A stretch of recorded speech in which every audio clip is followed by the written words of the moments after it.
Hi, my name is Stephanie. I am a therapist at the CAC. And I'm Autumn, and I am the French and Specialist with the CAC, and today we're going to show you how to make our watercolored snowflakes.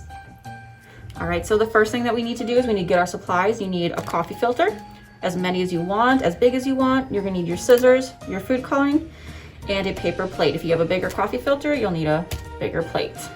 So with your coffee filter, you're going to go ahead and fold that right in half. And you want to do that at least 2 times. But if you want to do a really detailed one, you can go one more time like that. And give it a nice crease each time and go ahead and leave it folded. All right, our next step then is going to be to cut it any shape and design that you want. If you want to add in hearts, you want to add in triangles, you want to add in basically anything. Just remember that we don't want to completely cut off the that final edge, otherwise the whole thing will fall apart and we're not going to have a snowflake.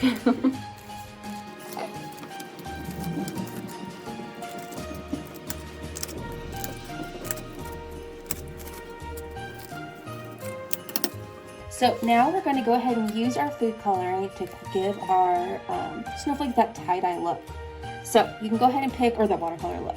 So you're going to go ahead and pick whatever colors you want, and you want to add just a few drops to different areas of your folded up snowflake. Now you don't want to do too much because less is more, but just go ahead and get some of that on there. Really yellow.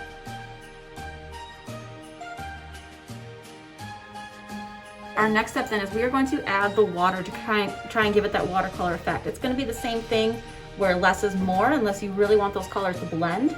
We're just taking a wet paper towel and we're just going to squeeze some water all over it and really help those colors blend. And let it sit, and you want to make sure the water saturates the entire coffee filter. Our next step is kind of optional. You can let your coffee filter stay wet like this and open it up then, or we can do what we're about to do, and that's to dab it a little bit, and that's just going to absorb some of the excess wetness and wetness color and make it a lot easier for you to open up the coffee filter. Plus it just happens a little quicker, and we all know kids can skip the patience. So now you're going to really carefully open up your snowflake so it can dry. And it's okay if mistakes happen. Tears are a normal part of this. But if you're really careful, you might manage to get it all the way. You go ahead and lay that on your paper plate.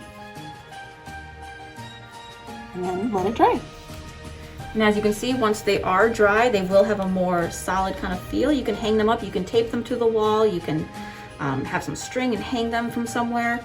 They can really go anywhere. This is the final product once they have dried, and then you have your watercolored snowflakes.